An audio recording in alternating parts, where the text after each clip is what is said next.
কোরআন প্রতিষ্ঠার আন্দোলন কোন রাজনৈতিক আন্দোলন নয়, এটা ঈমানের আন্দোলন, এটা জান্নাতের আন্দোলন। সাহাবীগণ এই আন্দোলনের মধ্যে জান্নাত তালাশ করেছেন বলেই বদরের প্রান্তরে জীবন দিতে হাজির হয়েছেন, উহুদের প্রান্তরে জীবন দিতে হাজির হয়েছেন। যেই আন্দোলনে সাহাবীগণ জীবনের মতো মূল্যবান জিনিস দিতে, নবীজি জীবনের মতো মূল্যবান জিনিস দিতে রাজি হয়েছে, সেই আন্দোলন আপনি করেন না, উপরন্তু উল্টাপাল্টা কথা বলেন। আপনি তো আবু জেহেল আবু লাহাবদের নাতিপুতি হয়ে বসে আছেন। আমার দেশের সর্ববৃহৎ রাজনৈতিক দল হিসাবে যে দলটাকে আমরা চিন্তা করেছি বিএনপি, তারা শুধুমাত্র ঈদের পরে আন্দোলনের অপেক্ষায় বসেছিল। জামাত ইসলামী একটু নড়াচড়া করার আগেই তাদের সমস্ত নেতৃবৃন্দকে হত্যা করার নীল নকশার বাস্তবায়ন তারা করেছে। ইসলামী ছাত্র শিবিরের শত শত তরুণ যুবক ছাত্রদের তারা গুম করেছে, পঙ্গু করেছে, রক্তাক্ত করেছে, পা ভেঙেছে, হাত ভেঙেছে, চোখ উপড়ে ফেলেছে, কিডন্যাপ করেছে, কখনো আয়না ঘরের ভিতর ঢুকিয়েছে। দমানো যায়নি, কিন্তু প্রকাশ্য আন্দোলন সে মানের মাত্রা পায়নি। এক পর্যায়ে যখন আমার দেশের ছাত্র সমাজরা নেমে পড়ল, তাদের দাবি আদায়ের লক্ষ্যে তারা বলল এরা তো সব রাজাকার। ওরা স্লোগান দিল চেয়েছিলাম অধিকার, হয়ে গেলাম রাজাকার। শেষ পর্যন্ত আন্দোলন জীবন দেওয়ার আন্দোলনের রূপ নিল।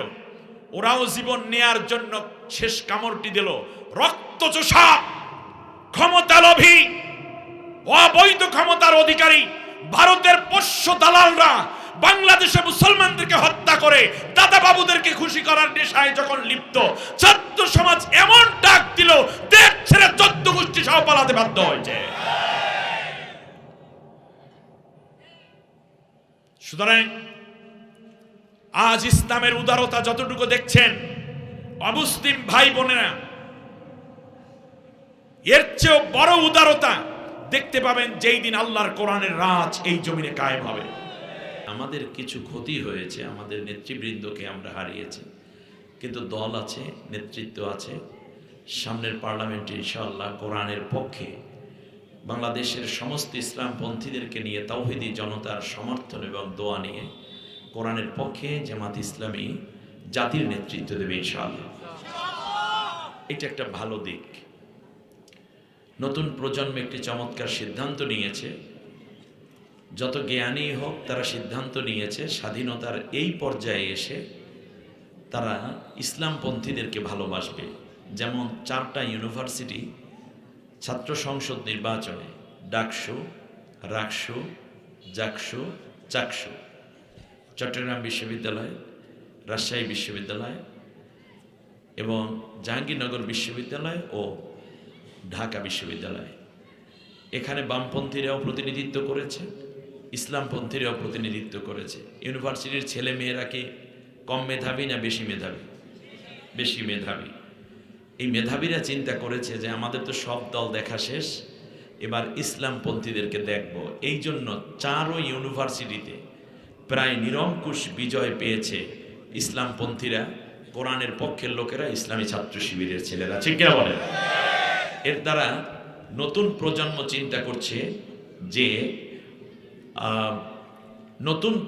চিন্তা করছে যে ইসলাম যারা বলে, ইসলামের কথা যারা প্রচার করে এবং ইসলামের নামে যারা সংগঠন করে আমাদের সামনে এসছে, আমরা তাদেরকে সমর্থন দেব। এর দ্বারা প্রমাণ মেলে আগামীর সূর্যটা ইসলামের সূর্য। একথা বুঝতে আপনাদের লেখাপড়া বেশি করার দরকার নেই। কথার কোনো ভেজাল আছে? নাই। সমস্যা হয়ে গেছে আমাদের বুড়াদেরকে নিয়ে। বুঝতে পেরেছেন? এই বুড়াদেরকে ঠিক করার জন্য আল্লাহ রাব্বুল আলামিন গত পরশুদিন বাংলাদেশের গাজীপুরে কেন্দ্র করে গোটা বাংলাদেশে একটা ভূমিকম্প দিয়েছেন। ভূমিকম্প হয় কার হুকুমে? আল্লাহর হুকুমে। আজকেও রাজধানী ঢাকাতে 3.50 মানে 3.50 রিক্টার স্কেলে আবার ভূমিকম্প। আজকের আলোচ্য বিষয় ভূমিকম্প কেন হয় এবং এই ভূমিকম্প রোধ করার জন্য আমাদের কি করণীয়। সম্মানিত ভাইয়েরা, একেবারে মূল আলোচনায় যাওয়ার আগে আমি শিরোনামটা বলে রাখলাম এজন্য, যাতে করে আপনারা পুরো বিষয়টা নিয়ে তারপর যেতে পারেন। শুনুন, কোনো এক লোকের লিভারের সমস্যা হয়েছে। লিভার কি দেখা যায়? লিভার থাকে কোথায়? বুকের ডান পাশে, পাঁজরের ভেতরে। এটা দেখা যায় না, কিন্তু লিভারের সমস্যা বোঝার জন্য কিছু সিমটম আছে। যেমন লোকটার গায়ে জ্বর ওঠে, পেটটা একটু ফুলা ফুলা থাকে, খাবারের রুচি কমে যায়, হিমোগ্লোবিন কমে, তাও তো বোঝা যায় অনেক পরে টেস্ট টেস্ট করে। এরপরে তার চোখ হলুদ হয়ে যায়, আমরা বলি জন্ডিস হয়েছে। সমস্যাটা কি চোখে না লিভারে? না, আরো জোরে বলতে হবে, লিভারের। সমস্যাটা তো ধরা পড়ছে কিসে, কিন্তু সমস্যাটা কোথায়? এখন চোখের চিকিৎসা করবেন না লিভারের চিকিৎসা করবেন? তো লিভার ঠিক করে দিলে চোখ অটো ঠিক হয়ে যাবে, ঠিক আছে না? তাহলে মূল সমস্যা আমরা মনে করছি ভূমিকম্প, কিন্তু ভূমিকম্প মৌলিক সমস্যা না। ভূমিকম্প হওয়ার জন্য 15টা কারণ আছে। ওই কারণ 15টা যদি আমরা দূর না করতে পারি, ভূমিকম্পের পর ভূমিকম্প হবে, তারপর জীবনের ক্ষতি হবে, সম্পদের ক্ষতি হবে। এর থেকে বাঁচার জন্য 15টা সিমটম আল্লাহ নবী হাদিসের মধ্যে বলেছেন, আর আল্লাহ রব্বুল আলামিন কোরআনের মধ্যে 11টা সিমটম বলেছেন। 11 আর 15 যোগ করলে কত হয়? 26।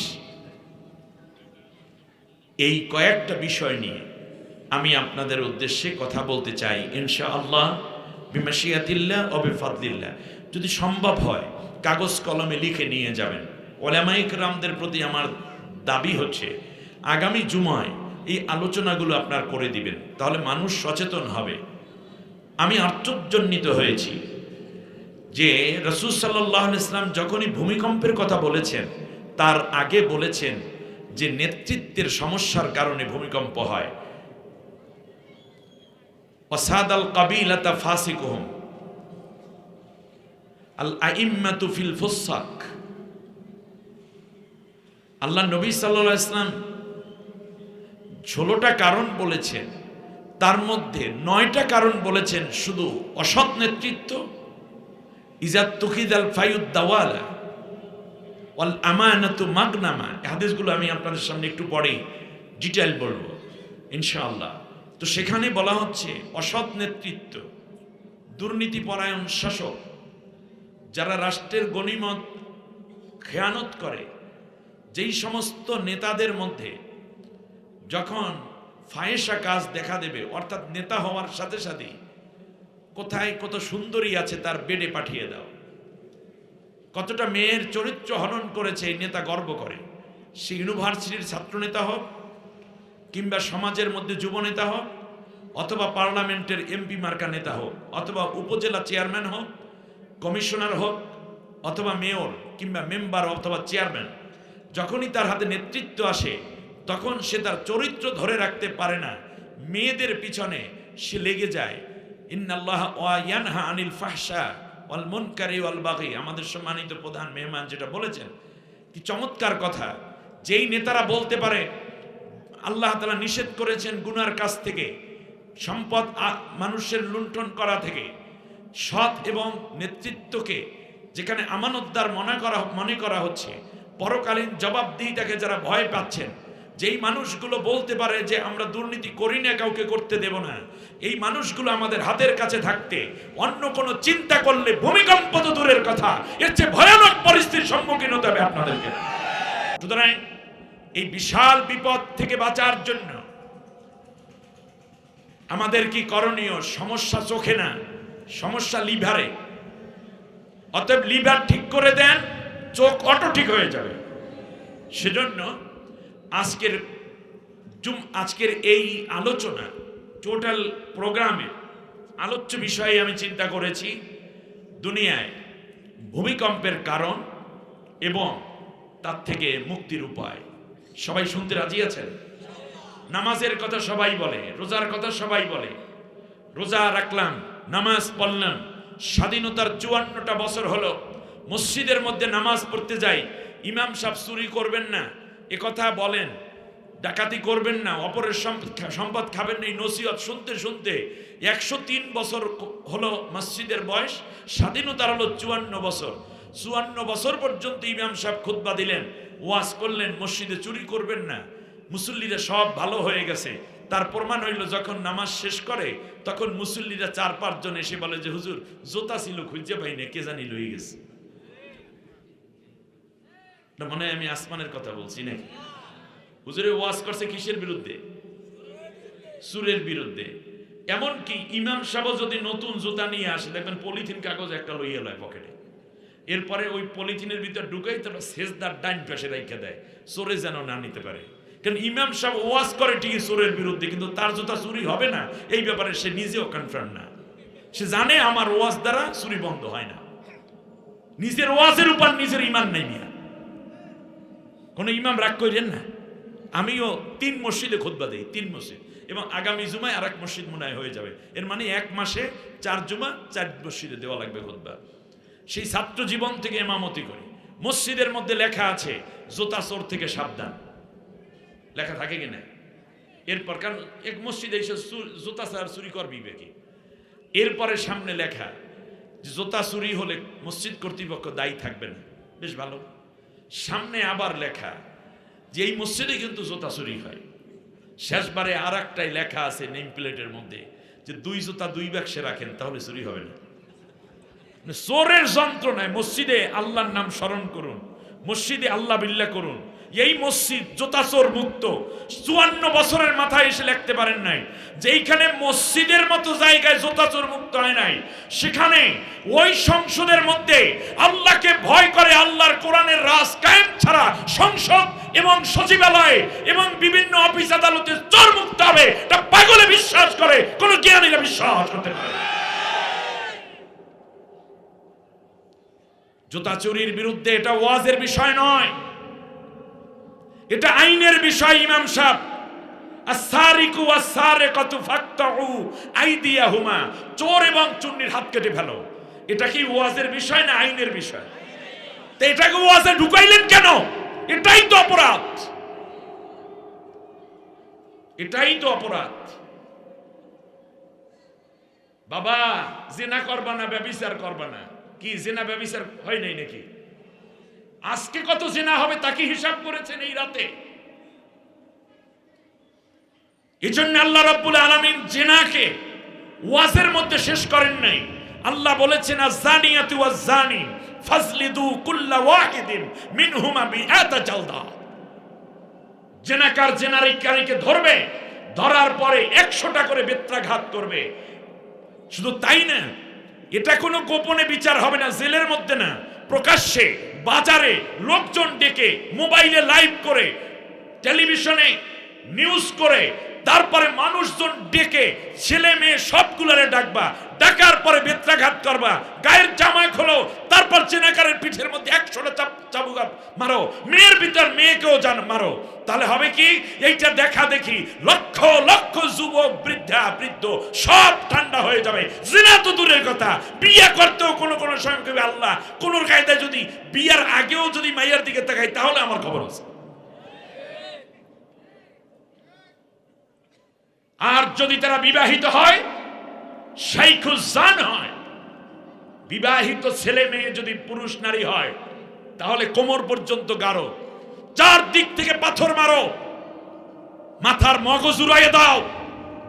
সমাজের মধ্যে যাদের এই নৈতিক পদস্খলন তার বাঁচার কোনো অধিকার নাই। এই অর্ডার জামাল উদ্দিনের না, এই অর্ডার আল্লাহর। এরকম 2টা বিচার করেন। তৃতীয়, আল কতলু বিল কতলে, কেউ কাউকে হত্যা করেছে তাকে হত্যা করে ফেলো। এই অর্ডার কার? এ পৃথিবীতে মানুষ ক্ষমতার উন্মাদনায় কিংবা অর্থের মোহে স্বার্থ রক্ষায় একে অন্যকে হত্যা করে, কিন্তু যখন সে জানে আমি যাকে হত্যা করেছি একটু পরে আমার ঘাড়টা উড়ে যাবে, তখন কিন্তু সে আর হত্যা হইতে চায় না, সে আর হত্যা করতে চাইতো না।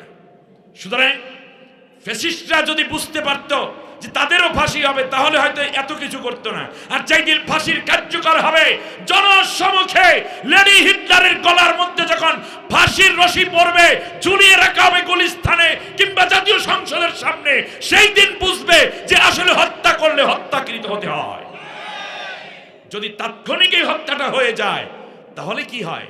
এজন্য বিশ্বনবী সাল্লাল্লাহু আলাইহি ওয়াসাল্লাম যেই সমাজের মধ্যে চুরি ডাকাতি জেনা, ব্যভিচার, মাদক, কন্যা সন্তান জীবন্ত কবরদান, নারীদের অধিকার বলতে কিচ্ছু ছিল না। যখন কোরআনের আইন বাস্তবায়িত হলো, সাথে সাথে সেখান থেকে নিয়ে 10 বছর পর্যন্ত আল্লাহর নবী মদিনায় একটি রাষ্ট্র পরিচালনা করলেন, অথচ চোরের হাত কাটছে মাত্র একজনের। কই বাকি চোর গেল কই? এর মানে চোরই নেই। আরবের আইয়ামে জাহিলিয়াতে থাকা মানুষগুলো এত ভালো হইল, আর বাংলাদেশের মানুষ ভালো হইবে না মানে এরা তো অর্ধেক ভালো হইয়াই আছে। আর আগামী পার্লামেন্টে আল্লাহর কোরআনের শাসনটা কায়েম হইলে বাকি অর্ধেক অটো ভালো হবে, বাংলাদেশটা সোনার টুকরায় পরিণত হবে, কেউ গুনাহ করবে না। সুতরাং সব মানুষগুলো জান্নাতে যাওয়ার রাস্তাও সহজ হয়ে যাবে। আপনি দেখছেন রাজনীতি, আমি দেখছি এটা মানবতা, আমি দেখছি এটা জান্নাতের তরিকা। সুতরাং কোরআন প্রতিষ্ঠার আন্দোলন কোন রাজনৈতিক আন্দোলন নয়, এটা ঈমানের আন্দোলন, এটা জান্নাতের আন্দোলন।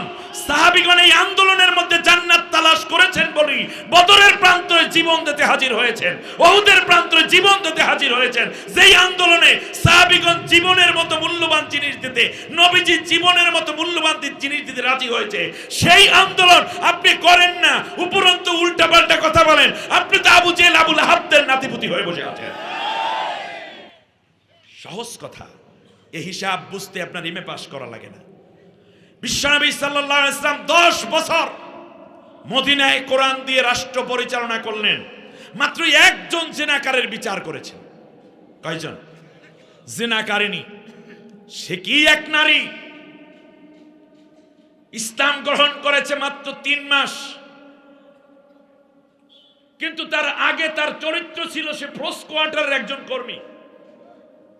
এর মানে হচ্ছে নিজের সতীত্ব বিক্রি করে কিছু টাকা আয় করে তা দিয়ে সংসার চালায়। এদেরকে আপনারা কি বলেন? বেশ্যা। এই নারী প্রেগনেন্ট হয়ে পড়েছে, কোরআনের দাওয়াত পেয়ে তিনি ইসলাম গ্রহণ করে যখন কোরআনের এই আয়াত পড়লেন, সিদ্ধান্ত নিলেন দুনিয়ার জীবনে সে সঙ্গে সারের শিকার হবেন। বিশ্বনবীর দরবারে চলে আসলেন, এসে বললে, ইয়া রাসূলুল্লাহ, আমার পেটে বাচ্চা, আমি জানতাম না আমি প্রেগনেন্ট হয়ে পড়েছি, আমার চরিত্র ছিল এই, আমি তওবা করে ইসলাম গ্রহণ করেছি, এখন এই বাচ্চা আমি কি করব? বাচ্চা থাকে থাকুক, আপনি কাজ করেন, আমাকে সঙ্গে সার করে দেন। কি করে দেন? সঙ্গে সার বুঝছেন? কোমর পর্যন্ত গেড়ে পাথর নিক্ষেপ করে দেন। বিশ্বনবী সাল্লাল্লাহু আলাইহি ওয়াসাল্লাম বললেন, অপরাধ করেছো তুমি, বিচার হবে ঠিকই তোমার, কিন্তু মনে রেখো তোমাকে যদি এই মুহূর্তে বিচার করি তাহলে তোমার পেটে থাকা সন্তানটাও তো মারা যাবে, ওর তো কোনো দোষ নাই। দেখেন, আদল এবং ইনসাফ, ওর কোনো দোষ নাই, এটা হলো ইনসাফ। আর এই মহিলার বিচার করাটা হবে কি? আদল, ন্যায় বিচার, জাস্টিস। আল্লাহর নবী বললেন, যদি এই মুহূর্তে তোমাকে বিচার করে দিই, কিয়ামতের ময়দানে এই শিশু সন্তানটি আমি মুহাম্মদুর রাসূলুল্লাহর বিরুদ্ধে মামলা দায়ের করবে, আল্লাহ আমার কোনো দোষ ছিল না, আমাকে কেন তোমার নবী মেরে ফেললো? আল্লাহর নবী বললেন, তুমি চলে যাও, বাচ্চা প্রসব হওয়ার পরে তুমি আমার কাছে আসবে। মহিলা বাড়িতে চলে গেল। 6-7 মাস পরে যখন বাচ্চা প্রসব হলো, তার 4 দিন পরে হাদিস এসেছে, মহিলা বাচ্চা কোলে নিয়ে ক্লান্ত শ্রান্ত শরীর নবীর সামনে হাজির। ইয়া রাসূলুল্লাহ, আপনি বলেছেন সন্তান প্রসবের পরে আপনার কাছে আসতে, এই সন্তান আমি রেখে দিলাম, আমাকে এখন কোমর পর্যন্ত গেড়ে সঙ্গে সার করে আমাকে হত্যা করে ফেলেন। তার কারণ ইসলামের আইন অনুযায়ী আমার বিচার হয়ে গেলে পরকালে আমার আর কোনো বিচার হবে না, আমি জান্নাতি হয়ে যাব। কোরআনের আইন যদি আমার দেশে কায়েম হয়, সবচেয়ে বড় বেনিফিট এই যে কোরআনের আইন মানে কার আইন? তা আল্লাহর আইন। পরকালেও যে বিচার হবে সেটা কার আইনে? আল্লাহর আইনে। তা আল্লাহর আইন দুনিয়ায় একরকম, আখিরাতে আর এক রকম হবে। না। অতএব কোরআনের আইন দিয়ে যদি দুনিয়ায় আজকে চুরি ডাকাতি জেনা ধর্ষণ ইত্যাদির খুনের বিচার হয়ে যায়, পরকালে এই খুনি ধর্ষণকারী জেনাকার চোর ডাকাত বদমাইশ যারা আছে দুর্নীতিবাজ এদের আর কোনো পরকালে বিচার হবে না। তার কারণ একই হাকিমের হুকুম দুই জায়গায় এক আসামির উপর প্রয়োগ হতে পারে না। অতএব দুনিয়ায় বিচার হয়ে গেলে পরকালে বিচার মুক্ত জান্নাতে যাওয়ার রাস্তা খুব সহজ হয়ে যাবে। কিন্তু একটা খুব বেনিফিট ইসলামী রাষ্ট্রে।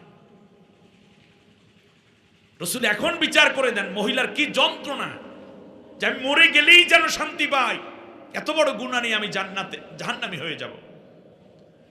আল্লাহর নবী বললেন, মহিলা আমি এখনো তোমার বিচার করতে পারবো না। তার কারণ হলো এই যে তোমার বুকের মধ্যেই শিশুর খাবার আল্লাহ রাব্বুল আলামিন জমা করে রেখেছেন। মা হিসাবে তুমি তাকে দুগ্ধ পান করাতে বাধ্য এবং এই শিশু অধিকার পাবে তোমার বুকের দুধের মধ্যে। সুতরাং এখন যদি তোমাকে আমি মেরে ফেলি, ওর রিজিকের মধ্যে বড় আঘাত করা হবে, রিজিকের মধ্যে বড় রকমের মাহরুম করা হবে, বঞ্চিত করা হবে। কিয়ামতের ময়দানে এই শিশু যদি আমার বিরুদ্ধে মামলা দায়ের করে, আল্লাহ আমার মায়ের বুকের দুধ খাওয়া থেকে তোমার নবী আমাকে মাহরুম করেছে, বিচার করো। আমি মুহাম্মদুর রাসূলুল্লাহ কিয়ামতের ময়দানে বড় বিপদে পড়ে যাব। সুতরাং যতদিন পর্যন্ত তোমার শিশু তোমার বুকের দুধ ছেড়ে দুনিয়ার স্বাভাবিক খাবার না ধরে, ততদিন পর্যন্ত তুমি আমার কাছে এসো না, ততদিন পর্যন্ত আমি তোমাকে মুক্ত রেখে দিলাম। মহিলা মন খারাপ করে চেহারাটা মলিন করে বাচ্চাকে কোলে নিয়ে নবীর দরবার থেকে বিদায় হয়ে যাচ্ছেন। বিশ্বনবী সাল্লাল্লাহু আলাইহি ওয়াসাল্লাম বেলাল রাদিয়াল্লাহু আনহুকে ডেকে বললেন, বেলাল এই মহিলার হাতে কিছু খেজুর দিয়ে দাও, আজওয়া খেজুর। এই মহিলার হাতের মধ্যে কিছু জলপাই দিয়ে দাও। এই মহিলার হাতের মধ্যে কিছু গম জব আটা দিয়ে দাও। বাইতুল মাল থেকে কিছু শুকনা গোশত এর হাতের মধ্যে দিয়ে দাও, কিছু তেল দিয়ে দাও। মহিলার হাতের মধ্যে বেলাল রাদিয়াল্লাহু তাআলা আনহু এইগুলো দিয়ে দিলেন। মহিলা চোখের পানি ছেড়ে আল্লাহর রসুলের দিকে তাকায়, ইয়া রাসূলুল্লাহ এগুলো কেন দিলেন?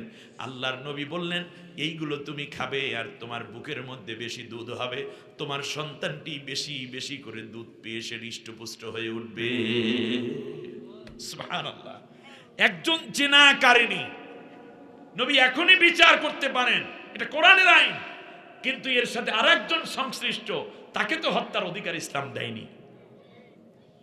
আপনি খেয়াল করতে পারেন ইসলাম কি জিনিস? সেই মুসলমানের সামনে আজকে আল্লাহর আইনের জন্য ভোট চাইতে হয়, নেতার জন্য বক্তব্য দেওয়া লাগে, এর চেয়ে বড় দুঃখ আর হতে পারে না। আপনি নেতা খুঁজে খুঁজে দেখবেন কোন নেতা ইসলামী হুকুমত কায়েম করতে চায়, তার টাকা দিবেন, তাকে শ্রদ্ধা জানাবেন, তাকে ভালোবাসবেন। আপনারই তো কর্তব্য নেতৃত্ব সৃষ্টি করা, ঠিক কিনা বলে? আপনার কাছে নেতা যাবে কেন?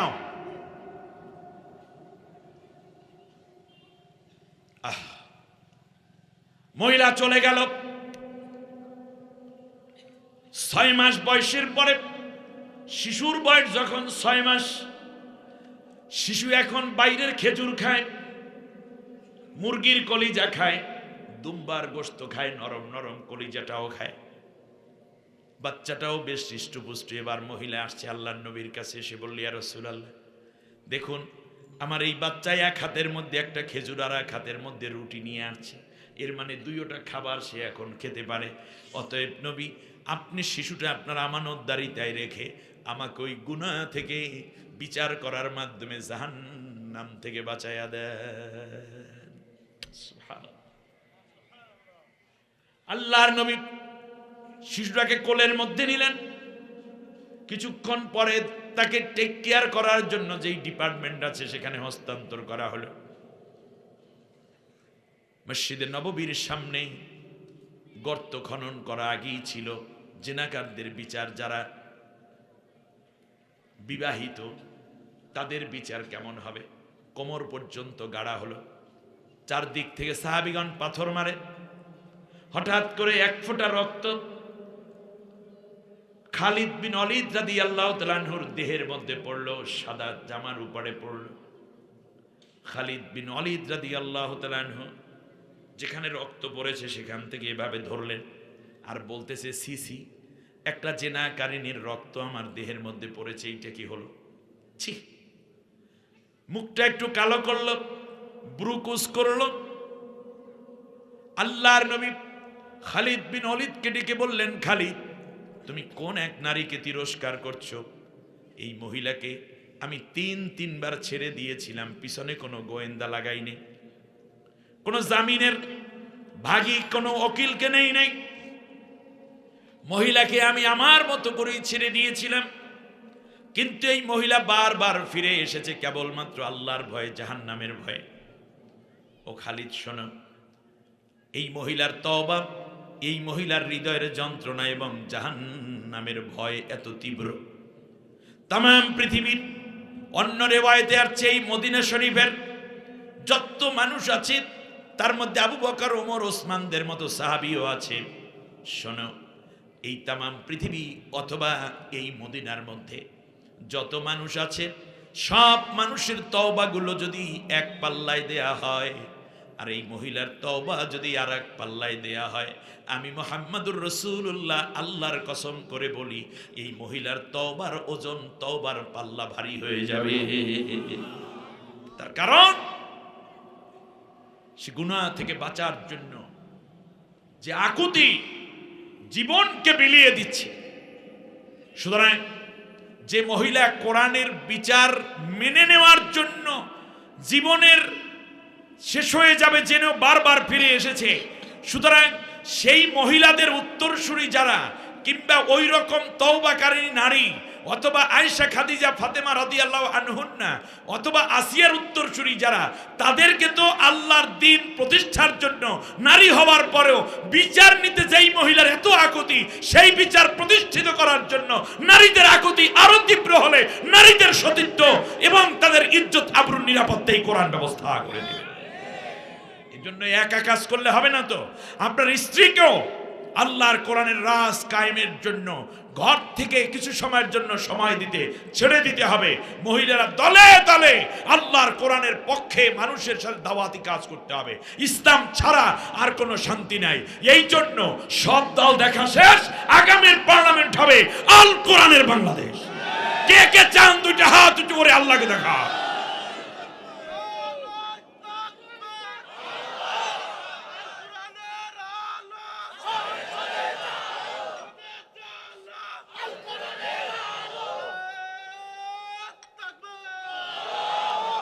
আলহামদুলিল্লাহ والصلاة والسلام على رسول الله من لا نبي بعده وعلى آله وأصحابه أجمعين. فقد قال الله تعالى في كلامه المجيد وفرقانه الحميد: أعوذ بالله من الشيطان الرجيم. কণ্ঠ ছেড়ে দিয়ে, মন উজাড় করে, প্রাণ ভরে, আকাশ বাতাস মুখরিত করে সেই মক্তবের ছাত্রটির মতো শিশু সুলভ হৃদয়ে সকলে আর একবার তেলাওয়াত করুন: বিসমিল্লাহির রাহমানির রাহিম। ইন্নাল্লাহা ওয়া মালাইকাতাহু ইউসাল্লুনা আলান নাবিয়্যি ইয়া আইয়ুহাল্লাযীনা আমানু সাল্লু আলাইহি ওয়া সাল্লিমু তাসলিমা। আল্লাহুম্মা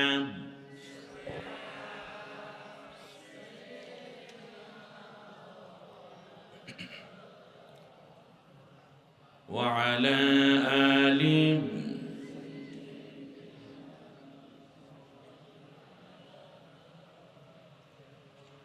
ওরে মদিনাবাসী, তোরা কতই ভাগ্যবান, তোদের মাঝে ঘুমিয়ে আছে দুজাহানের আপনজন। আল্লাহুম্মা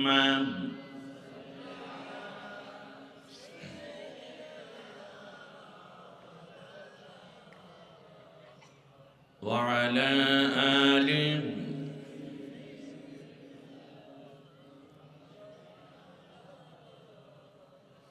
নহে সমাপ্ত কর্ম তোমার, নহে সমাপ্ত কর্ম তোমার, অবসর কোথা বিশ্রামের, উজ্জ্বল হয়ে ফোটেনি আজিও সুবিমল জ্যোতি ইসলামের। বালাগাল উলাম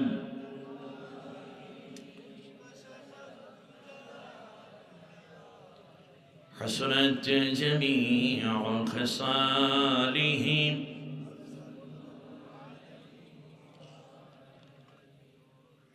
বাংলাদেশের স্বনামধন্য জনপদ, বিশেষ করে এই শীতে গোটা জাতির সাথে পরিচয় করিয়ে দেয় একটি নাম, তার নাম যশোর।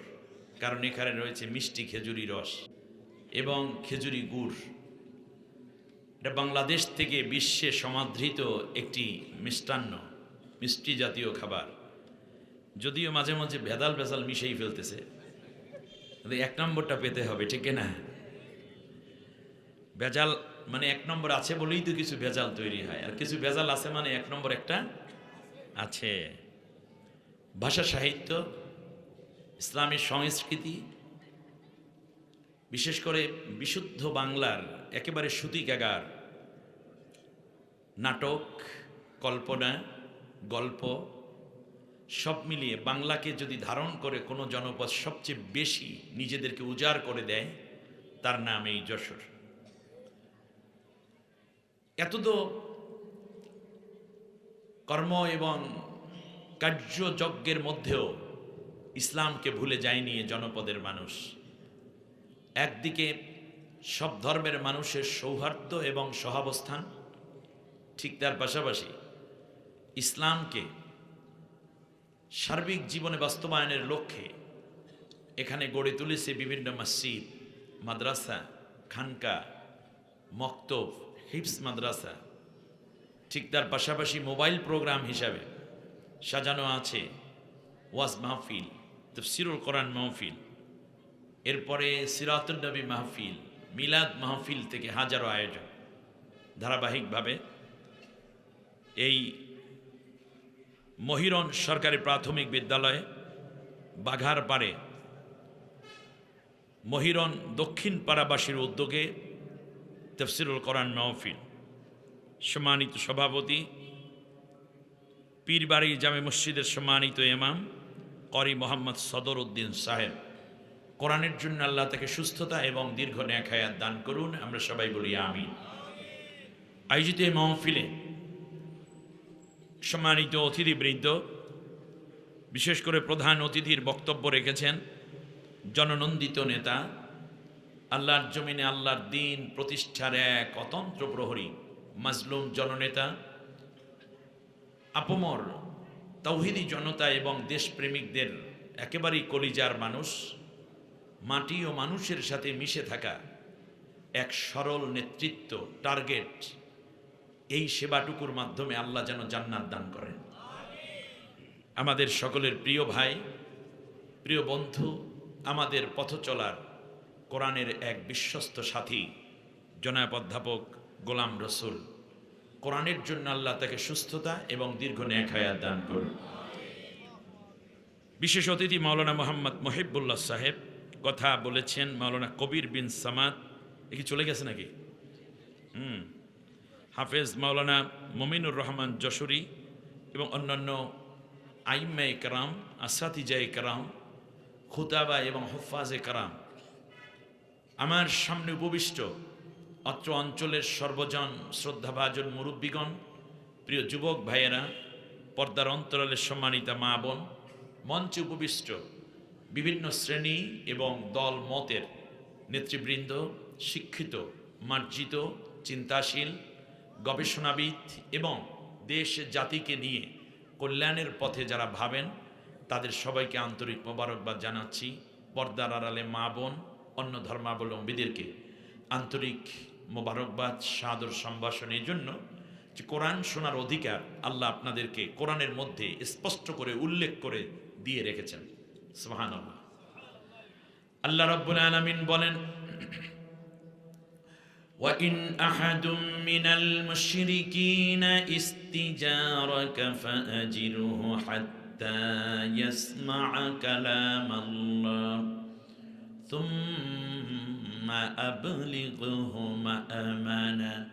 হে নবী, যারা মূর্তি পূজা করে, দেবদেবীর পূজা করে, চন্দ্র সূর্যের পূজা করে, অ্যাটলিস্ট যারা মুশরিক, বহুত্ববাদে যারা বিশ্বাসী, তারাও যদি তোমার কাছে কোরআন শুনতে চায়, উপযুক্ত পরিবেশ দিয়ে তুমি তাদের কোরআন শুনিয়ে দিও।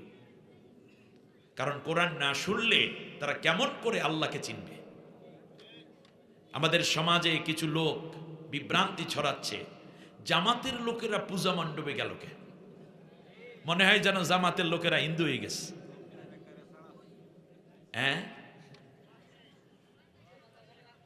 ওখানে না গেলে দাওয়াত দেবে কি করে? ইসলাম যে সুন্দর তা বোঝাবে কি করে? বাতেল, ফাসেক, নাস্তিক, বামপন্থী, ধর্মনিরপেক্ষ মতবাদ নামের কুফরি মতবাদীরা তারা বুঝিয়েছে যারা ইসলামপন্থী তারা তোমাদের চূড়ান্ত দুশমন। অথচ 700 বছর পর্যন্ত এই ভারতে মুসলমানরা শাসন করেছে, একটা মূর্তি ভাঙ্গে নাই, একটি মন্দিরেও তারা আগুন দেয় নাই। আর মাত্র 70 বছর হলো এই ভারতে হিন্দুরা শাসন করে, ইতিমধ্যে শত শত মসজিদ ভেঙেছে। বাবরি মসজিদ প্রায় 1100 বছরের পুরানো মসজিদ ভেঙে সেই জায়গায় তারা রাম মন্দির বানিয়ে সবচেয়ে বড় ধর্মীয় অনুভূতিতে আঘাত দিয়ে ধর্মনিরপেক্ষ এই রাষ্ট্রটি বুঝিয়ে দিয়েছে, ধর্মনিরপেক্ষ মানে যার যার ধর্ম শেষে রক্ষা করা নয়, বরং বিরোধী দল এবং মতকে চিরতরে শেষ করে দিয়ে নিজের মতকে প্রতিষ্ঠা করার নামই ভারতীয় ধর্মনিরপেক্ষ মতবাদ। এইটা আমার দেশে ধার করে এনেছিল স্বৈর শাসকরা, ঠিক কিনা বলেন? কিন্তু আমার দেশের দামাল ছেলেরা, ছাত্র সমাজ বুঝতে পেরেছে এরা যেই মানবাধিকারের কথা বলে, এরা যে গণতন্ত্রের কথা বলে, আসল এর মূলে রয়েছে মূলত মানবাধিকার এবং গণতন্ত্রের নামে স্বৈরতন্ত্রের দারুণ এক খেলা। আমার দেশের সর্ববৃহৎ রাজনৈতিক দল হিসাবে যে দলটাকে আমরা চিন্তা করেছি বিএনপি, তারা শুধুমাত্র ঈদের পরে আন্দোলনের অপেক্ষায় বসেছিল।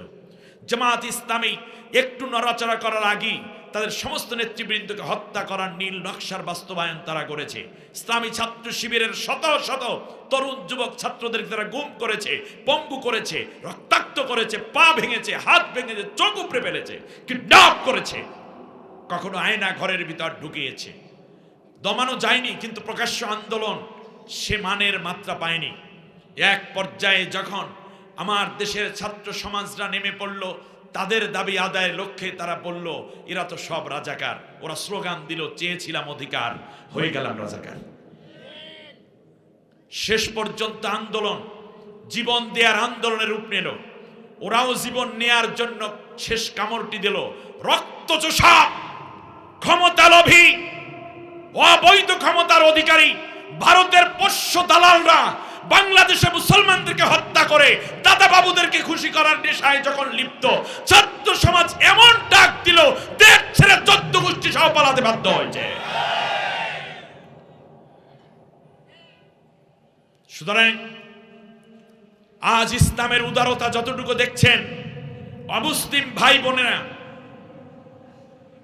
এর চেয়েও বড় উদারতা দেখতে পাবেন যেই দিন আল্লাহর কোরআনের রাজ এই জমিনে কায়েম হবে।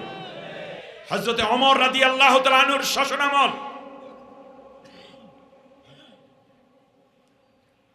ইয়ামেনের গভর্নর হিসাবে নিয়োগ পেলেন আমর ইবনুল আস রাদিয়াল্লাহু তাআলা আনহু। 3 বছর পর্যন্ত সেখানে শাসন করছেন। মূর্তি পূজারী আছে, সূর্য পূজারী আছে, অগ্নি পূজারী আছে, মাজুসি, ইয়াহুদি, খ্রিস্টান, মুসলিম, বৌদ্ধ, সনাতন ধর্মাবলম্বীরাও আছে। যে যার মতো সে ধর্ম পালন করে, রাষ্ট্রীয় আইন সবাই মেনে চলতে বাধ্য। মুসলমান নামাজ পড়ে, ওনারা ওনাদের মতো পূজারীরা পূজা করে, কোনো বাধা দেয়নি এখন। শুধু তাই না, একটা পর্যায়ে মূর্তি পূজারীরা যখন তাদের মন্দিরে ঢুকলো, দেখতে পেল তাদের একটা মূর্তির নাক ভাঙ্গা। হযরত আমর ইবনুল আস রাদিয়াল্লাহু তাআলা আনহুর কাছে পূজারীরা চলে আসলো। এসে বলল, আপনি আমাদের গভর্নর, আমার রাষ্ট্রপ্রধান। ইসলাম তো সব ধর্মের প্রতি শ্রদ্ধা দেখায়, কিন্তু আপনার রাষ্ট্রে আমার মূর্তির নাক ভাঙলো কে? জুমার দিন ছিল। হযরতে আমর ইবনুল আস বললেন, আগামী জুমা পর্যন্ত অপেক্ষা করো, এর মধ্যে আমি খুঁজে বের করে দেব, বিচার করে দেব। গোয়েন্দা লাগিয়ে দেয়া হলো। গোয়েন্দারা কোনো কুলকিনারা খুঁজে পাননি, প্রকৃত দোষীকে আইডেন্টিফাই করতে তারা পারেননি। এক পর্যায়ে হযরত আমর ইবনুল আস রাদিয়াল্লাহু তাআলা আনহু বললেন যে আমরা এটার ক্ষতিপূরণ দিয়ে দেব। কিন্তু সেই সময়কার পুরোহিত যারা ছিলেন তারা বললেন, ক্ষতিপূরণ দিবেন কি, আগে বিচার করে নেন। যদি এই বিচার না হয় তাহলে ওমরের কাছে আমরা যাব, আপনার এই গভর্নরগিরি শেষ হয়ে যাবে। তাহলে তারা জানেন, ইসলামের থট তারা জানতেন, থিওরি তারা জানতেন যে প্রত্যেকটা ধর্ম পালনের অধিকার ইসলাম দিয়ে রেখেছে। এই জন্য বলছে, আপনি বিচার না করতে পারলে ওমরের কাছে আমরা যাব। উচ্চতর আদালতে আমর ইবনুল আস রাদিয়াল্লাহু তাআলা আনহু জুমার মসজিদে, কায়রোর সবচেয়ে বড় মসজিদ, মসজিদের মধ্যে খুতবা দেওয়ার জন্য তিনি দাঁড়ালেন। এমন সময় 5-6 জন পূজারী এসে বারান্দা থেকে ডাক দেয়, আমাদের গভর্নর, আপনি এখন খুতবা দিবেন, আপনি শেষবারে বলবেন, ইন্নাল্লাহা ইয়া'মুরু বিল আদলি ওয়াল ইহসান ওয়া ইতাই যিল কুরবা ওয়া ইয়ানহা আনিল ফাহশাই ওয়াল মুনকারি ওয়াল বাগি ইয়াইযুকুম লাআল্লাকুম তাযাক্কারুন। এই ন্যায় ইনসাফের কথা আপনি বলবেন, আপনার কোরআনের কথা আপনি বলবেন, আপনার মাবুদের প্রশংসা আপনি করবেন, আপনি আপনার মাবুদের পূজা করবেন, নাক ঠেকাইয়া, কপাল ঠেকাইয়া সেজদা করে আপনি আপনার মাবুদের সন্তুষ্টি নিবেন। আর আমার মাবুদের নাক ভাঙ্গা, আপনি আপনার মাবুদকে সেজদা করবেন আপনার নাক ঠেকাইয়া, কপাল ঠেকাইয়া, আর আমার মাবুদের নাক ভাঙ্গা, এটা সহ্য করতে পারবো না। আমার মাবুদের নাক আগে দেন, অথবা যে ভেঙেছে তার বিচার করুন, তারপরে আপনার মাবুদের সামনে আপনি আপনার নাক এবং কপালকে অর্পণ করুন। আর না হলে আপনার বিরুদ্ধে আমরা চূড়ান্ত আন্দোলন করব এবং বিচারের জন্য সারা দেশে আগুন লাগিয়ে দেব। আমার মাবুদকে আগে ঠিক করে দিতে হবে।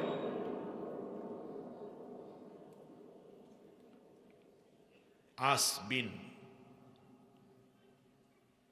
আমর ইবনুল আস খুতবা থামিয়ে দিলেন, বাইরে চলে আসলেন। হাজার হাজার মুসল্লি, নারী পুরুষ মসজিদ কমপ্লেক্সে হাজির। আমর ইবনুল আস বললেন, একটা তলোয়ার নিয়ে আস। নিয়ে আসা হলো। ধর্মগুরুদের মধ্যে যিনি প্রধান, তার হাতের মধ্যে তিনি তলোয়ার তুলে দিলেন, দিয়ে বললেন, তোমার মূর্তির নাক কেটেছে, এটা বড় অপরাধ। তোমার মূর্তির নিরাপত্তা আমি দিতে পারি নাই, এটা আমার অপরাধ। নাক যে ভেঙেছে তাকে আমি খুঁজে বের করে আইনের আয়ত্তে আনতে পারিনি, এটা আমার ব্যর্থতা। এই পুরো ব্যর্থতা এবং অপরাধ সামনে রেখে আমি আমার নিজের নাক পেতে দিলাম।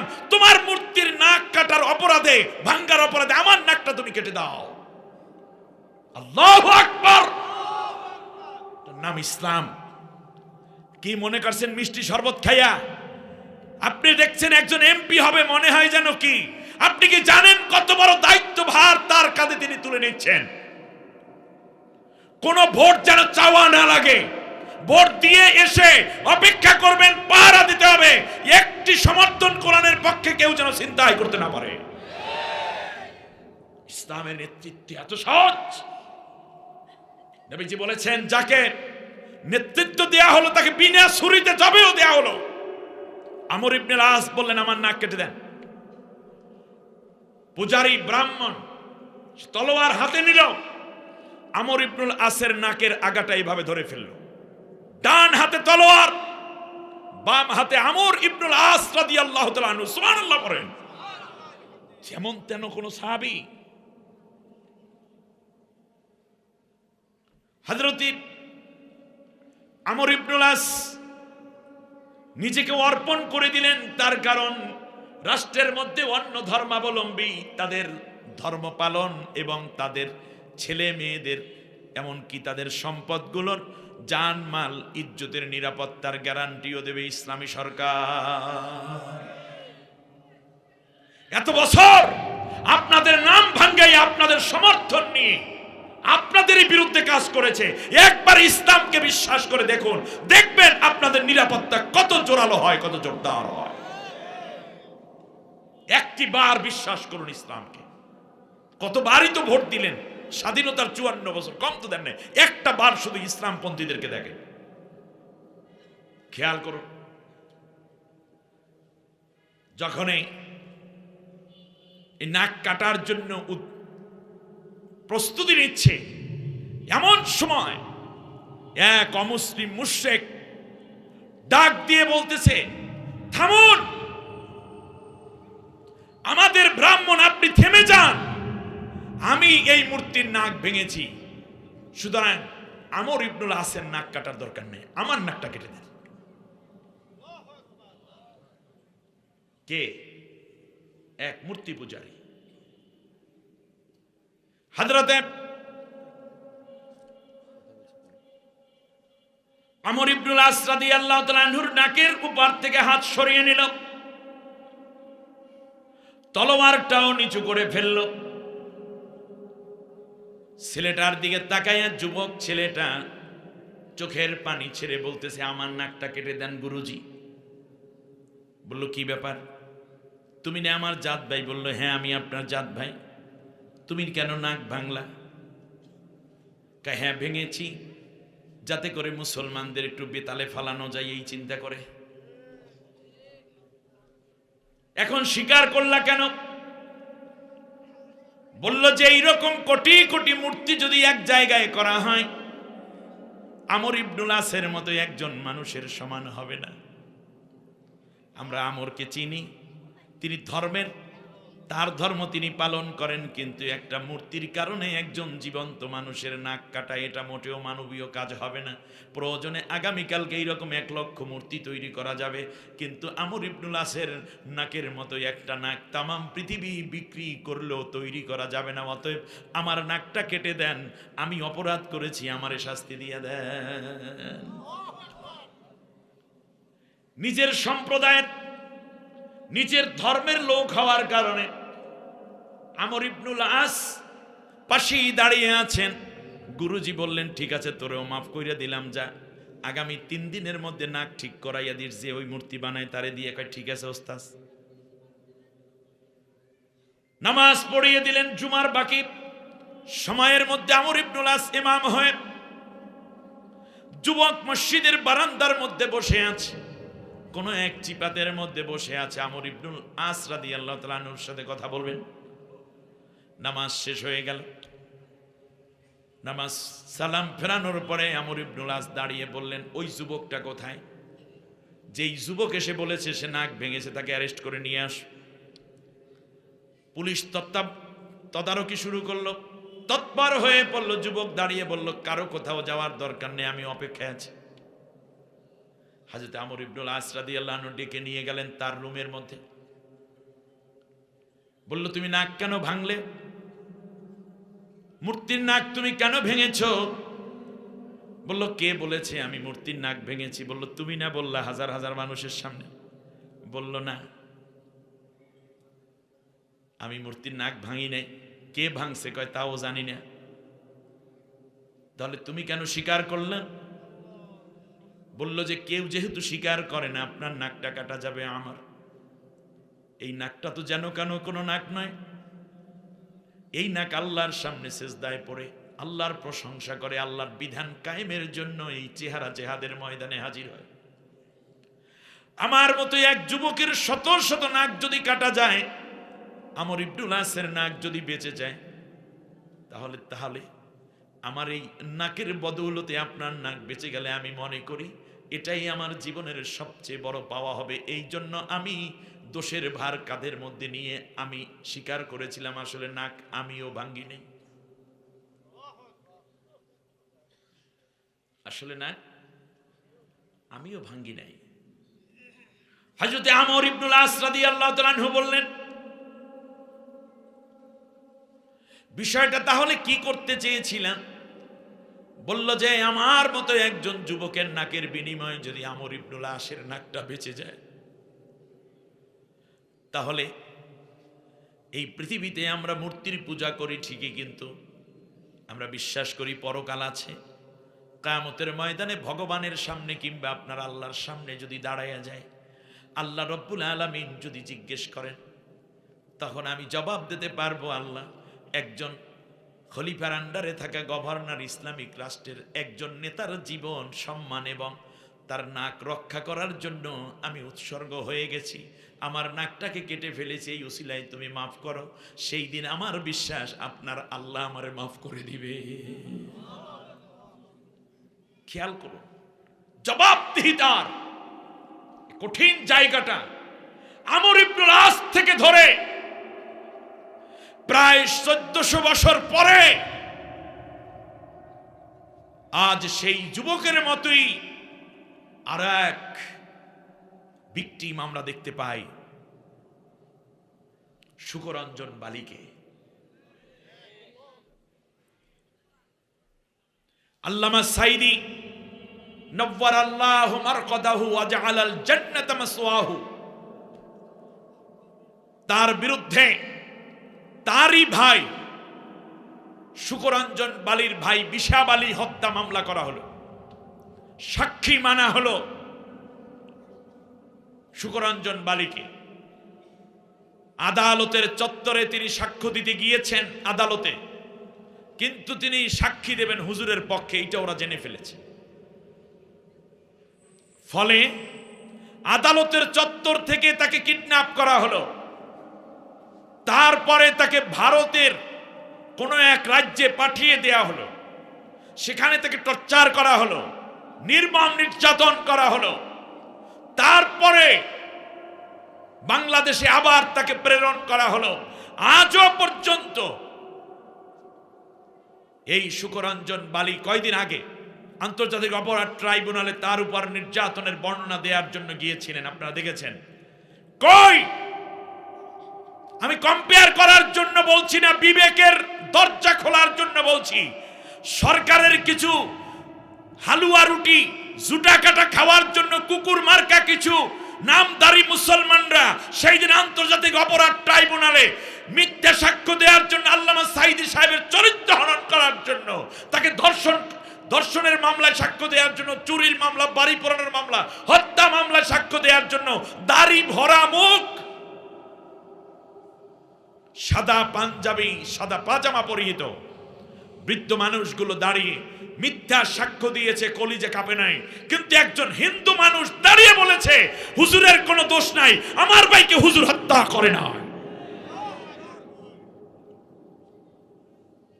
সব হিন্দু খারাপ এটা বলবেন না, সব মুসলমান খারাপ এটাও বলবেন না, সব হিন্দু ভালো এটাও যেমন সঠিক নয়, সব মুসলমান ভালো সেটাও সঠিক নয়। কিন্তু আমরা চাই যত ভালো মানুষ আছে সব এক জায়গায় জড়ো হবে।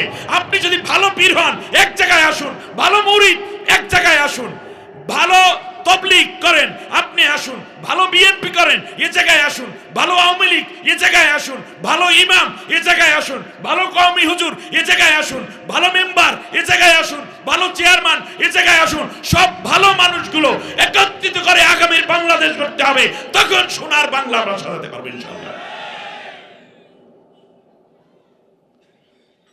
আজ সেই ভালো মানুষের অভাবের কারণে আমার দেশে বিপদ আসতেছে। কি কয় পাগলারা, হ্যাঁ, এই যে উল্টাপাল্টা কথা বলছে, যারা ফতুয়া দিচ্ছেন, বুঝে শুনে দিচ্ছেন। মক্কায় রাসূল সাল্লাল্লাহু আলাইহি ওয়াসাল্লাম, আমার দিকে তাকান, কি অসুবিধা কার কার দেখেন তো একটু। মক্কায় রাসূল সাল্লাল্লাহু আলাইহি ওয়াসাল্লাম নবীর চেয়ে বড় ইমানদার আপনি নাকি? কথা কান। আমাদের দেশে বুজুর্গরা বেশি ইমানদার, মুফতি সাহেব, মুরব্বী। আল্লাহর নবী 13টা বছর মক্কায় কোরআনের দাওয়াত দিলেন। সেখানে মুশরিক ছিল না, ইহুদি ছিল না, খ্রিস্টান ছিল না, মূর্তি পূজারী ছিল না। মূর্তিগুলো ছিল কোথায়? কাবা ঘরের মধ্যে। আল্লাহর নবী কয়টা মূর্তি ভাঙছে? বিশ্বনবী সাল্লাল্লাহু আলাইহি ওয়াসাল্লাম নামাজ পড়েন।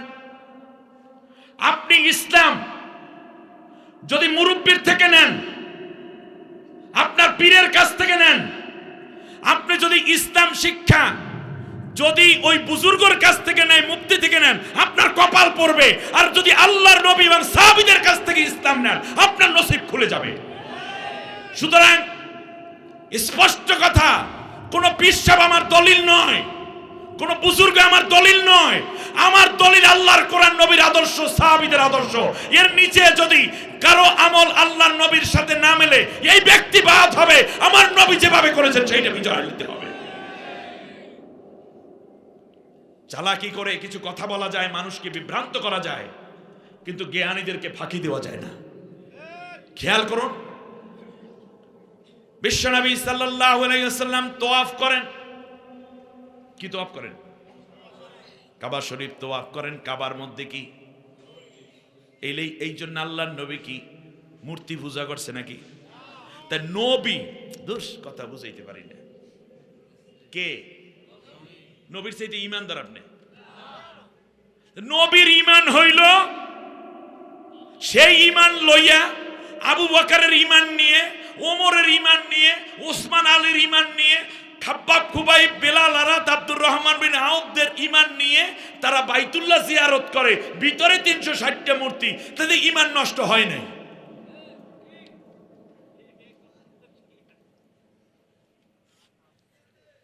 এই হুজুরের এই সময় থাকলে এটা কি নবী? মূর্তি আগে ভাঙবে, তারপর না জিয়ারত করবে।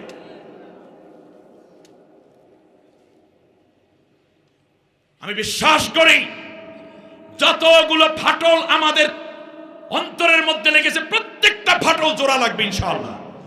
আপনি কি মনে করেছেন যারা কোরআনের জন্য শাহাদাতের নজরানা পেশ করে তার বিরুদ্ধে ফতোয়া দিচ্ছ? তোমার কলিজা কাঁপে না মিয়া? বুজুর্গগিরি করা আর ময়দানে আল্লাহর দ্বীন প্রতিষ্ঠার আন্দোলন রক্ত জীবন দেয় এক নয়। সহজ পথ বেছে নিয়েছেন। হক পথে চলতে গেলে অনেক বাধা আসবে। আসেন না হুজুর, একদিকে তাদের ছিল ফাঁসির রশি, আর একদিকে বিশাল উচ্চাসিত সংবর্ধনাকে পাথি মেরে ফেলে দিয়ে আল্লাহর সাহায্যের জন্য, আল্লাহর সন্তুষ্টির জন্য ফাঁসির রশি গলায় পড়েছে।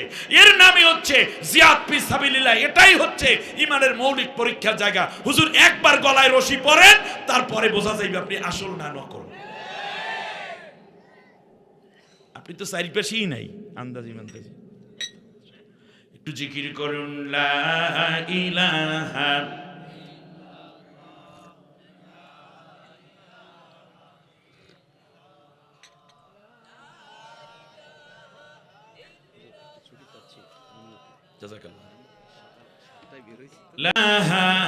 ইল্লাল্লাহু মুহাম্মাদুর রাসূলুল্লাহ সাল্লাল্লাহু। কষ্ট হয়েছে আপনাদের? মূল কথায় আবার ঢুকে পড়ব। আল্লাহ রসুল সাল্লাল্লাহু আলাইহি ওয়াসাল্লাম নামাজ পড়েন বাইতুল্লাহ, মূর্তি ভাঙ্গা না ওই অবস্থায় থাইকেই। নবীর ঈমান পাতলা হয়ে গেছে, নাউযুবিল্লাহ পড়েন। ব্যাস, নবী মদিনায় চলে গেলেন। মদিনায় যাওয়ার পরে আল্লাহর নবী কোপাকুপি কইরা তারপর ইসলামী রাষ্ট্র কায়েম করছে। কথা বলে না দোষ করেন নাই। কি করেছেন? মদিনায় কি ইহুদি ছিল না? খ্রিস্টান ছিল না? মাজুসি ছিল না? মূর্তি পূজারী ছিল না? ছিল। সবাইকে নিয়ে আল্লাহ নবী কি কোপাকুপি করছে? নাকি সবাইকে নিয়ে আল্লাহ নবী সাল্লাল্লাহু আলাইহি ওয়াসাল্লাম একটা রাষ্ট্র কায়েম করে মদিনা সনদ করেছেন? তাই মদিনা সনদের মধ্যে কি ছিল? মদিনা সনদের মধ্যে যার যার ধর্ম শেষে কারো ধর্মের প্রতি কোনো কটাক্ষ করা যাবে না। কি চমৎকার কথা, ঠিক আছে কিনা? তো ইসলামের প্রথম রাষ্ট্র যে কায়েম হলো, সেটা কি যুদ্ধের ভিত্তিতে, অস্ত্রের ভিত্তিতে, নাকি সমর্থন এবং আনুগত্যের ভিত্তিতে? সমর্থনের ভিত্তিতে। সবাই বলছে কি, আল্লাহর নবী বললেন তোমরা যদি আমাকে রাষ্ট্র দায়িত্ব দাও তাহলে আমি কোরআন দিয়ে রাষ্ট্র চালাবো। বললেন নবী মুহাম্মদ আপনি কোরআন দিয়েই রাষ্ট্র চালান, কোনো অসুবিধা নেই। সব ধর্মের লোকেরা বলল কি, মোহাম্মদ আপনি কোরআন দিয়েই রাষ্ট্র চালান। তা আল্লাহর নবী কোরআন দিয়ে রাষ্ট্র চালান কোথায়? মদিনায়। আপনারা বলেন তো দেখি, সব ধর্মের লোকদেরকে নিয়ে নবী রাষ্ট্র চালালেন, একজন অন্য ধর্মের লোককেও কি নবী কি কোপাইছে? দেশ থেকে বের করে দিয়েছেন। তাই অন্য ধর্মের সবাইকে নিয়ে নবী রাষ্ট্র চালাইছে কয় বছর? 10 বছর। সাহাবীরা চালাইছে আরো 30 বছর।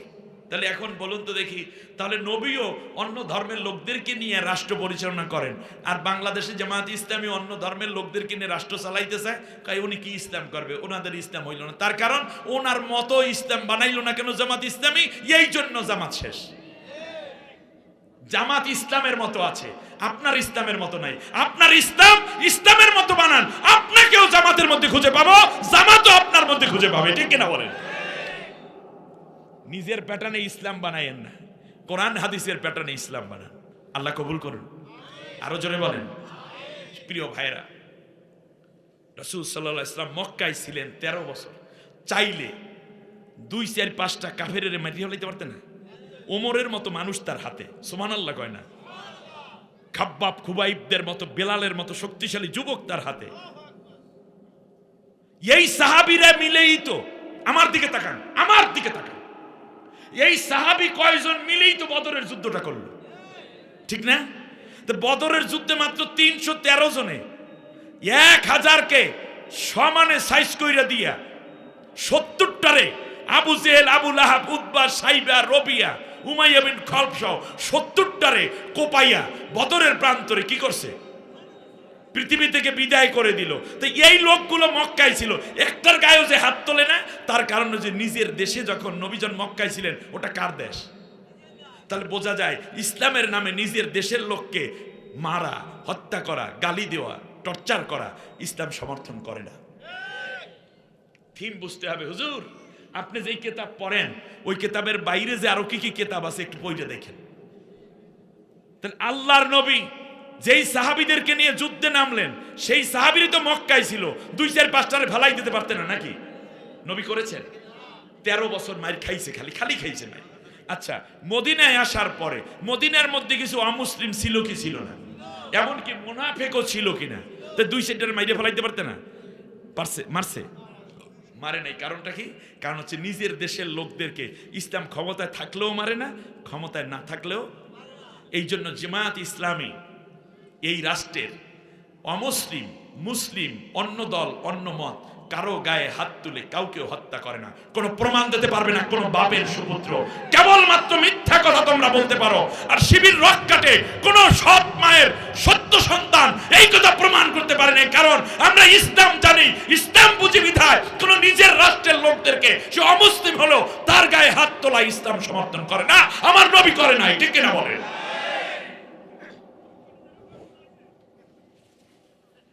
হ্যাঁ, ভালো কথা কইছে। যারা রক কাটে তারা পালাই গেছে, এই জন্য রক কাটাকাটি নেই। প্রিয় বন্ধুগণ, এই কথাগুলো বুঝতে আপনাদের অনেক কষ্ট হলো। দিনের মতো সোজা একটু বিশ্লেষণ করলেই বুঝে ফেলেন আপনারা। সুতরাং যারা ইসলামকে ধ্বংস করতে আসবে, বহির্শত্রু, তাদের বিরুদ্ধে প্রয়োজনে লড়াই করে ইসলাম। সেটাও রাষ্ট্র ক্ষমতায় থাকার পরে, ভিতর থেকে ছোট্ট একটা গোষ্ঠী তৈরি হয়ে নয়। খেয়াল করেন নাই মনে হয়? আল্লাহর নবী বদর, ওহুদ, খন্দক এটা হয়েছে কি নবী রাষ্ট্র ক্ষমতায় থাকার আগে না রাষ্ট্র ক্ষমতায় থাকার পরে? রাষ্ট্র ক্ষমতায় থাকার পরে। তার কারণ রাষ্ট্র ক্ষমতায় নবী আসেন মদিনায়, এরপরে বদরে আসছে সাইজ করছে, ওহুদে আসছে সাইজ করছে, খন্দকে আসছে সাইজ করছে, এরপরে হুনাইনে আসছে সাইজ করছে। এটা কি রাষ্ট্র ক্ষমতায় থাকার আগে না রাষ্ট্র ক্ষমতায় থাকার? রাষ্ট্র থাকার পরে। ইয়েস, রাষ্ট্র ক্ষমতা থাকতে হবে আগে।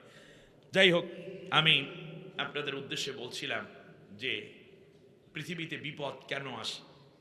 আমার আলোচনাটা খুব ছোট করে ফেললাম আমি। আপনারা এই পর্যন্ত কষ্ট পেয়েছেন? আল্লাহ রাব্বুল আলামিনের হাবিব বলেছেন, আমার নবীজি বলছেন, শোনো, যে কয় কারণে ভূমিকম্প হয়। 1 নম্বর, এখানে আমি 13টা কারণ বলবো একসাথে। ইদা তুখিদাল ফাইউদ দাওয়ালা, যখন শাসক যখন রাষ্ট্রের মাল চুরি করা শুরু করবে, তখন কি হবে? বর্তমান যুগের তরুণরা ইসলামকে গ্রহণ করে ফেলেছে। তরুণদের যত ভোট সব ইসলামের পক্ষে আসবে ইনশাআল্লাহ। সমস্যা হয়েছে বুড়াদেরকে নিয়ে। এই বুইরাদেরকে সাইজ করতে আল্লাহ তাআলা ভূমিকম্প দিয়েছে। আপনারা ঠিক হইলে যাতে করে আগামীর পার্লামেন্ট কোরআনের পার্লামেন্ট বানান, সেই জন্য আল্লাহ চারদিকে একটু ধাক্কাধাক্কি করতে আছে, অতএব আমরা সবাই সোজা হয়ে যাব।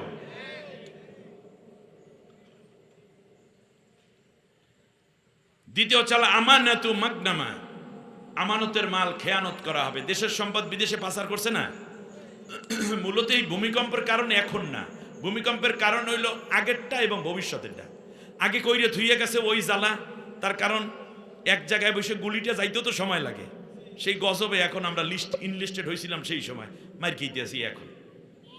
আর ভবিষ্যতে যেন আমরা ঠিক থাকি কোরআনের পক্ষে, এই জন্য আল্লাহ এখানে একটা সতর্কতা জানাচ্ছে। কথা বোঝেন নাই? বন্যা শুরু হওয়ার আগে সাইক্লোন শেল্টারগুলোতে বিভিন্ন মহল্লায় মহল্লায় এই যে রেড ক্রিসেন্ট সোসাইটি, বিভিন্ন মানবতা সংস্থা, এরা আপনারা দেখবেন বলে যে 10 নম্বর মহা সতর্ক সংকেত বাংলাদেশের দিকে দ্রুত গতিতে এগিয়ে আসতেছে, সবাই ঘর বাড়ি থেকে বেরিয়ে পড়ুন, সাইক্লোন শেল্টারে আশ্রয় নিন, শুকনো খাবার নিন, গরু বাছুরগুলোকে শক্ত করে বেঁধে নিন, ওখানে চলে যান, বাচ্চা সন্তানদেরকে বৃদ্ধদেরকে সাবধানে নেওয়ার আশা করবেন, আমরা আপনাদেরকে উদ্ধার করার জন্য এগিয়ে আসছি, কার বাড়িতে কি আছে আমাদের কাছে দেন, আমানতদারিতার সাথে আবার ফিরিয়ে দেব, এরকম কথা কিন্তু বলতে থাকে, ঠিক না? টাকা পয়সা যা আছে মাটির নিচে গর্ত করে তা লুকিয়ে রেখে যান ইত্যাদি। তাহলে আপনারা বলেন এখনো ঝড় শুরু হয়েছে না হয় নাই? হয় নাই। এখনো আকাশে মেঘও দেখা যায় না, কিন্তু কি কয় পাগলায়, রাত 10টায় কিন্তু আঘাত হানবে। যশোরের বাগাবাড়ির উপর দিয়া 133 কিলোমিটার বেগে ঝড়ো হাওয়া বয়ে যাবে। একথা যখন শুনছে তখন সূর্য কিন্তু কি একেবারে কড়া, মেঘ নাই, কিছু নাই। শুনছো কি অবস্থা? এরপরে কি করে? আঘাত হানবে কয়টায়? রাত 10টায়। সন্ধ্যার পর দেখে একটু মেঘ মেঘ ডাক, 8টার সময় দেখে গুরিং গুরিং ডাক, ওরে বাবারে এই যে জ্বর ছাড়লো রে। ঘোষণা দিয়েছে কবে? আগে। ফেব্রুয়ারিতে ঘটনা ঘটবে, আল্লাহ রব্বুল আলামিন নভেম্বরে বাড়ি মারতে আছে, ডিসেম্বর জানুয়ারিতে যেন ঠিক হয়ে থাকে। সতর্ক সংকেত দিচ্ছি। আমানাতু মাগনামা, আমানতের মাল খেয়ানত হবে। রাষ্ট্রীয় আমানত কি হবে? এজন্য যারা খেয়ানত করার আশঙ্কা আছে তাদেরকে আমরা নেতা বানাতে পারি না। বলেন, নেতা বানাতে পারি না। আমি কোনো দলের নাম নিছি, কোনো ব্যক্তির নাম নিছি, এগুলো আমার কাম আছে কিছু। নবীর হাদিসটা তো বলা আমার দরকার, বাস এইটা হইলেই হইল। যাকাতু মাগরামা, যাকাতকে জরিমানা মনে করা হবে, যাকাত দেবে না ধনীরা। তুআল্লিমা লিগায়রিদ্দিন, ইসলামী শিক্ষা বন্ধ করে বদ শিক্ষা চালু করা হবে, অনইসলামিক শিক্ষা, যেমন শরীফ শরীফের গল্প, ট্রান্সজেন্ডারের গল্প, আন্ডা ভাজার কাহিনী, ডাইল ভাজার দৃশ্য, এই রকম যা আসছিল দেশে। এখনো পর্যন্ত কি ইসলামী শিক্ষা চালু হয়েছে বাংলাদেশে? এই জন্য ধর্ম উপদেষ্টা, শিক্ষা উপদেষ্টা এবং প্রধান উপদেষ্টারে আল্লাহ একটা লারা দিয়ে দেখাইছে যে এই কাম করিস না, তাহলে কিন্তু সামনে আরো বড় চাপা পড়বি। সুযোগ তো আছে, কেন করো না? তোরা করে গেলেই তো হয়। অথবা আমাদেরকে বোঝাচ্ছেন আগামী বারে যারা ইসলামী শিক্ষা চালু করবে তোমরা তাদের পক্ষ অবলম্বন করবে। শিক্ষা ইয়ানজিলু ফিহাল জাহেল, জাহিলিয়াত প্রকাশিত হয়ে পড়বে। ওয়া ইয়ারফাউ ফিহাল ইলম, এবং জ্ঞান উঠে যাবে। অজ্ঞরা কথা বলবে, জ্ঞানীরা বসে বসে শুনবে। ওয়া ইউকসারু ফিহাল হারাজ, আর গণহত্যা বেড়ে যাবে। ওয়া আতাআর রাজুলু ইমরাতাহু ওয়া আক্কা উম্মাহু, ছেলেরা বউয়ের অনুগত হয়ে যাবে আর মায়ের প্রতি তারা কঠোর হয়ে পড়বে। কি বাগমারায় আছে? এটা কি বাগারপাড়ায় আছে এরকম এরকম কুপুরু কুৎসা সন্তান আছে না? আরে বেটা, বউরে ভালোবাসতে তো ইসলাম নিষেধ করেনি, বরং বহু উৎসাহিত করেছে। কিন্তু বউকে ভালোবাসিয়া মাকে তিরস্কার করলে মনে রাখবি তুই ভূমিকম্পের মধ্যে পইরা মরবি, আল্লাহ তোর উপর লানত নাজিল করবে। মায়ের সামনে বউকে ধমক দিয়ে ছোট করবেন না, কারণ সে আপনার বাচ্চার মা, তিনিও মা হয়ে গেছে। হ্যাঁ, কিছু কম্প্রোমাইজ করে আগে বলে দেখো তুমি যা করো মায়ে অসন্তুষ্ট হয়, তা আমার মার সামনে গিয়ে তোমার ধমক দিলে মনে কিছু করবে না, কিন্তু আগে বিদ্যা মূল্য, তারপরে যদি কম্প্রোমাইজে কিছু করা যায়। কারণ আপনার স্ত্রী বেঁকে বসলে আপনার গোটা জীবন বেঁকে যাবে, অপরদিকে মা যদি বেঁকে যায় আপনার জান্নাত যাওয়া কঠিন হয়ে যাবে। সুতরাং দুইয়ের মধ্যে একটা সুন্দর সমন্বয় করে আগাতে হবে। আমার এখানে যারা ভাবিরা এসেছেন, আমার ভাইটাকে কষ্ট দিয়ে এমন বিপদে ফালাইয়েন না। আবার মা যারা এসেছেন, পুত্রবধূর প্রতি রুষ্ট হতে গিয়ে আপনি আপনার সন্তানকে ত্যাগ করেন না, এবং ওর যে একটা ছোট্ট সংসার হয়েছে সেই সংসারটার মধ্যে আপনি অশান্তির কারণ হয়েন না। মা, আপনি কিছুটা ছাড় দেন, ভাবিও কিছু ছাড় দেন, দেখবেন আল্লাহর রহমত দ্রুত পুরো ঘরের মধ্যে হাজির হয়ে যাবে।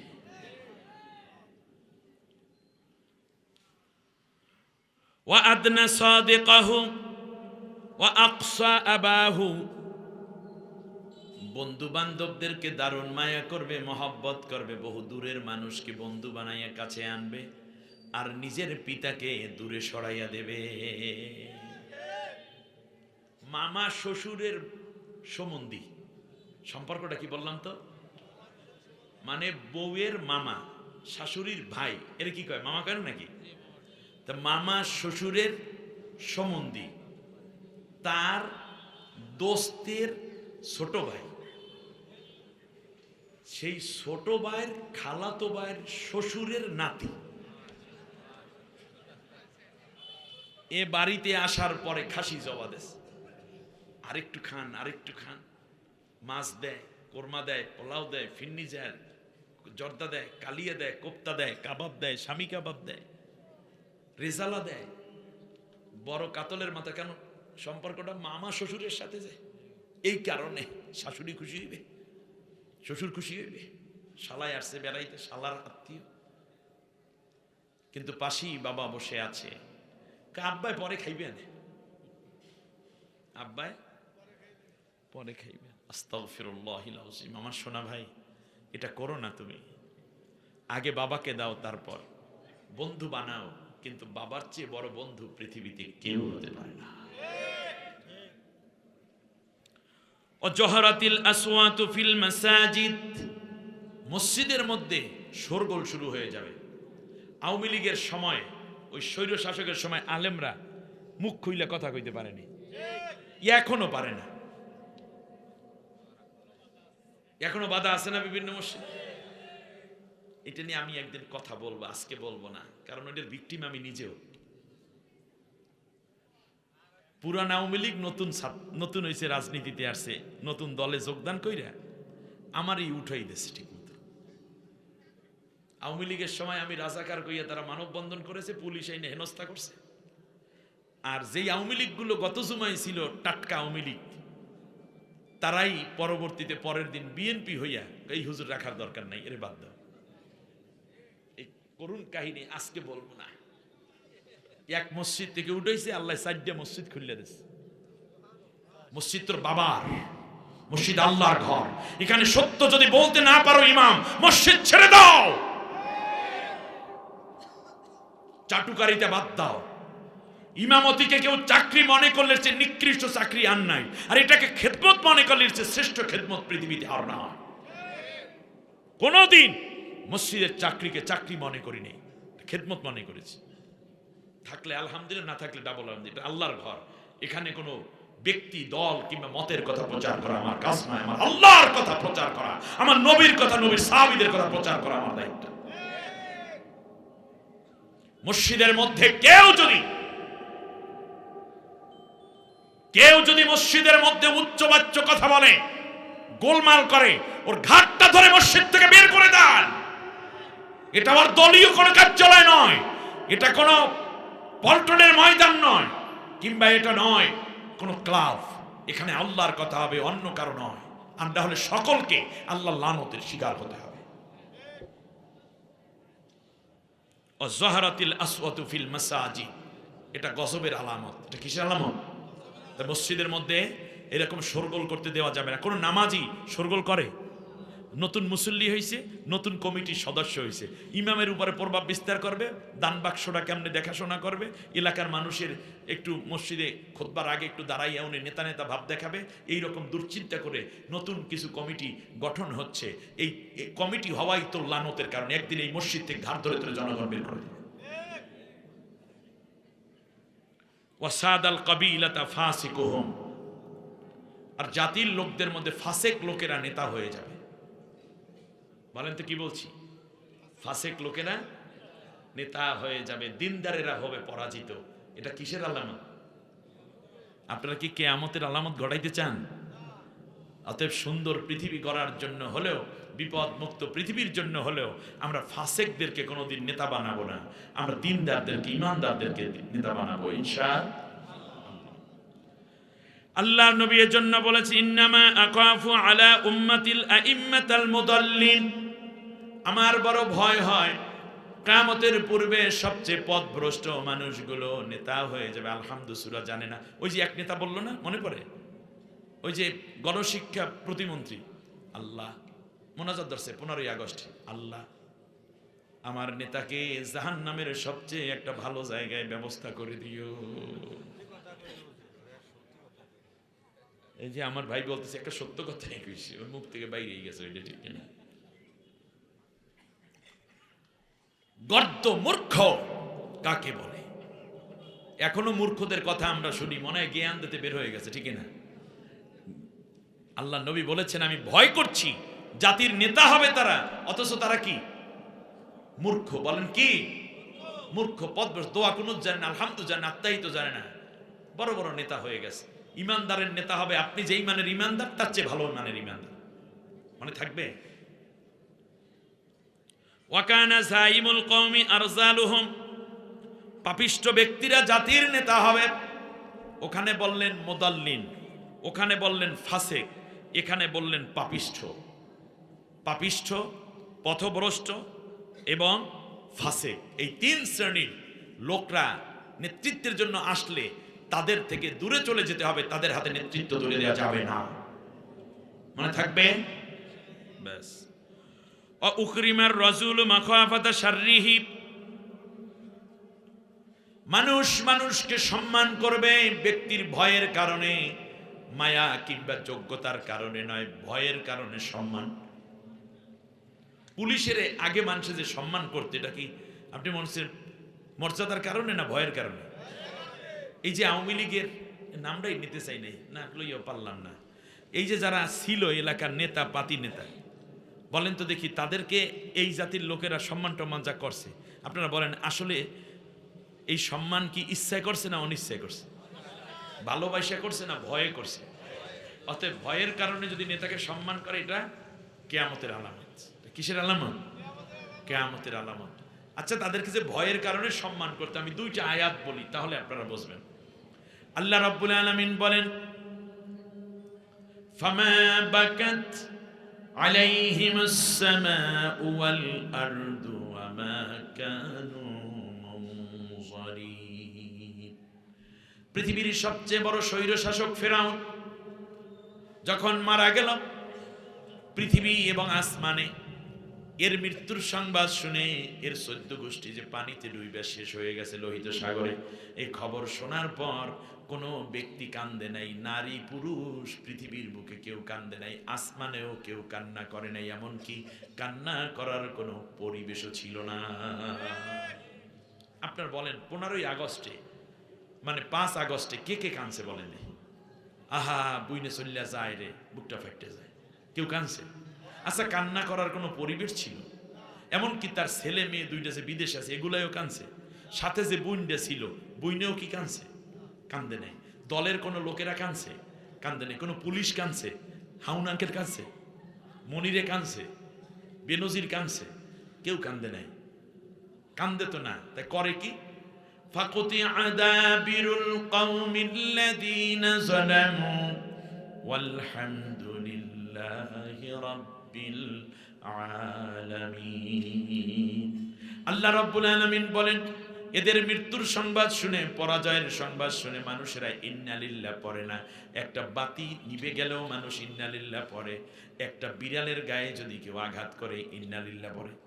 একটা মুরগির বাচ্চা আপনার পায়ের কাছে ঘোরে, ঘরের মধ্যে ছোট মুরগির বাচ্চাও থাকে না, হঠাৎ করে একটা মুরগির বাচ্চার পায়ের মাথার মধ্যে আপনার পাটা পড়লো, মারা গেল, এরকম হয় কিনা? তখন আপনি কি বলেন? ইন্নালিল্লাহ, হায় হায় রে। কিন্তু আপনি বলেন, এই যে রায় হয়ে গেল, বলুন তো দেখি এই দিন কেউ কি ইন্নালিল্লাহ পড়ছে? বরং কি পড়ছে? এই কথাই আল্লাহ কোরআনের মধ্যে বলে রাখছেন সূরা আনফালের মধ্যে, ফাকুতিআ দাবিরুল কওমিল্লাযীনা যালামু ওয়ালহামদুলিল্লাহি রাব্বিল আলামিন। যেই দিন জালেম শাসক মারা যায়, জালেমরা মারা যায়, সেই দিন কেউ ইন্নালিল্লাহ পড়ে না, বরং সবাই বলে আলহামদুলিল্লাহি রাব্বিল।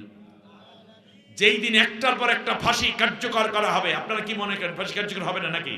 আমি আজ বলে গেলাম, 40 বছর পরে শেখ হাসিনা যদি তার পিতৃ হত্যার দায়ে লোকদেরকে বিদেশ থেকে এনে বাংলার জমিনে ফাঁসির রায় কার্যকর করাতে পারেন, তাহলে অবশ্যই এই বাংলার জমিনে হাজারো মানুষের জীবন হত্যাকারী অবৈধ ক্ষমতাধর এই নারীটাকে বাংলাদেশে আনা হবে, তার প্রেতাত্মাদেরকে এনে একের পর এক বাংলার জমিনে ফাঁসির রায় কার্যকর করা হবে।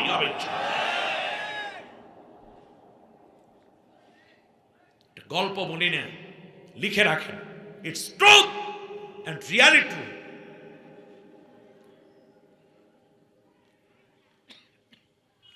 ওয়া উখরিমার রাজুলু মাখাফাতা শাররি, ভয়ের কারণে মানুষ তাকে সম্মান করবে। সম্মানের জন্য সম্মান নয়, জ্ঞানের কারণেও নয়, কেবল ভয়ের কারণে। ওয়াজহারাতিল কায়নাতু ওয়াল মাআসিফু, নায়িকা গায়িকা নর্তকী এবং বাদ্যযন্ত্র প্রকাশিত হয়ে পড়বে, দিমদারাক্কা আওয়াজ, নায়িকারা বেরিয়ে পড়বে। এমনকি নায়িকারা তো বাইরেতে সংসদে নায়িকারে বানাইছিল। কি যোগ্য এদের! নায়ক নায়িকা, খেলোয়াড় গায়িকা, এইগুলা দিয়ে সংসদ ভরে ফেলছে, একটা মগের বল্লুক বানিয়ে ফেলেছিল। সামনের দিনেও এই রকম খেলনার ঘর যদি জাতীয় সংসদকে বানানোর জন্য কাউকে নমিনেশন দিয়ে থাকে, ওই দলকে আমরা চিহ্নিত করে জাতির সামনে হাতে হাড়ি ভেঙে দেব।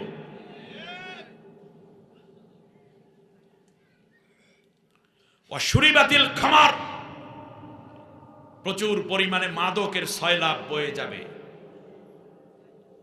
ইউসাম্মুনাহা বিগায়রি ইসমিহা, খাইবে মদ, নাম দেবে ভিন্ন, আসলে মাদক।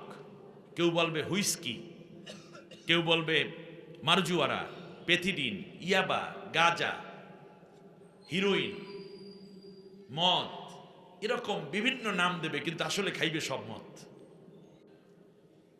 ওয়ালানাল আখিরু হাদিহিল উম্মতি উলাহা,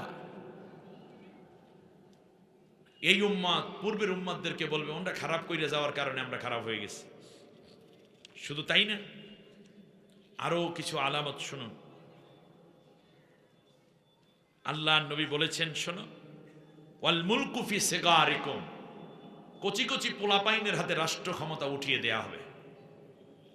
ওয়াল ফাহিশাতু ফিল কিবারিকুম ফি কিবারিকুম, আর বুড়া বুড়া মানুষগুলায় জিনা, ব্যভিচার, মাদক, দুর্নীতিতে জড়িয়ে যাবে। বুইরা মানুষ এক পাও তরে আর এক পায়ে গড়ে মন্ত্রী হওয়ার পর দুর্নীতি করছে। 1 নম্বর উদাহরণ হলো সালমান এফ রহমান।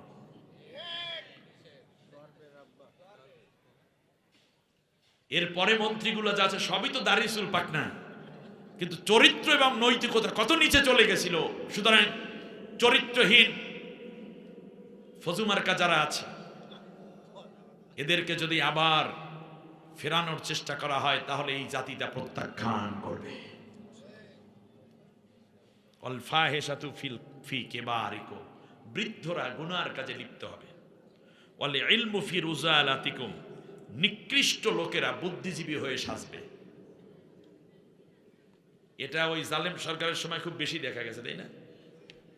বুদ্ধিজীবী, বুদ্ধিজীবী মানে হইল পরজীবী, স্বর্ণলতার মতো গাছের মাথায় বসে ওর রক্ত চুষিয়া খায়, নিজে ভালো থাকে, নাম দেশে বুদ্ধিজীবী। বুদ্ধি বেঁচে খায়। ইদা কানাল ইলমু ফিল ফুসাক, ফাসেকদের হাতে যখন রাষ্ট্র ক্ষমতা চলে যাবে, আল্লাহ নবী সাল্লাল্লাহু আলাইহি ওয়াসাল্লাম বলেছেন এই অবস্থা যখন চলতে থাকবে তখন তোমাদের উপর কিছু বিপদ জারি হয়ে যাবে। এক নম্বর হচ্ছে রিহান হামরা, আগুন বাতাস। বাতাসটার মধ্যে কি থাকবে? যেমন ডোনাল্ড ট্রাম্প ক্ষমতায় আসার পরে আমেরিকার শিকাগো থেকে নিয়ে বিশাল অঞ্চল শুধু পুড়ে যাচ্ছিল, ওরা নিভাতেই পারে নাই, যা পড়ার সব পড়ছে। ওদের জিজ্ঞেস করলো পারছো না কেন? বললো যে বাতাস যেই দিকে আগুন যায় সেই দিকে আমরা কি করব? রিহান হামরা, ভালো করে বুঝুন যশোরবাসী, ও জালঝালা এবং ভূমিকম্প, অখসফান ভূমিধস, হঠাৎ করে মাটি দেবে যাবে মাইলকে মাইল, ঘর বাড়ি জায়গা জমি হাঁস মুরগি গরু ছাগল সব শেষ হয়ে যাবে, 50-60 হাত নিচে চলে যাবে ভূমিধস। মাঝখান এবং চেহারা বিকৃত হয়ে যাবে, সুন্দর চেহারা আর থাকবে না তাদের জাতির। অকসফান, পাথর বৃষ্টি হবে। এবং নবীজি বলেছেন যে ওই যে চেহারা বিকৃত হবে সেটা কিসের মতো হবে সেইটা বোঝাতে গিয়ে আল্লাহ নবী সাল্লাল্লাহু আলাইহি ওয়াসাল্লাম বলেছেন ওয়াজআলু মিনহুমুল কিরাদা, কারো কারো চেহারা হয়ে যাবে বানরের মতো, ওয়াল খানাজির, এবং শূকরের মতো। আপনারা স্বরাষ্ট্রমন্ত্রী চেহারা দেখছেন সাবেকটা, কির মতো মনে হয়? এখনো মরে নাই।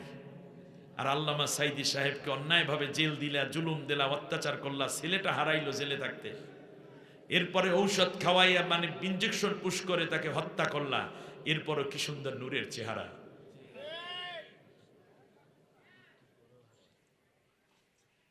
মনে রাখবে, কে বাঁচি কে মরি জানি না, একদিন শেখ হাসিনা মরবে, ওর চেহারা যে শেখ হাসিনার তা খুঁজে আর পাবেন না, এটা হয়তো বানর অথবা শূকরের মতো হয়ে যাবে। কারণ এত অত্যাচার।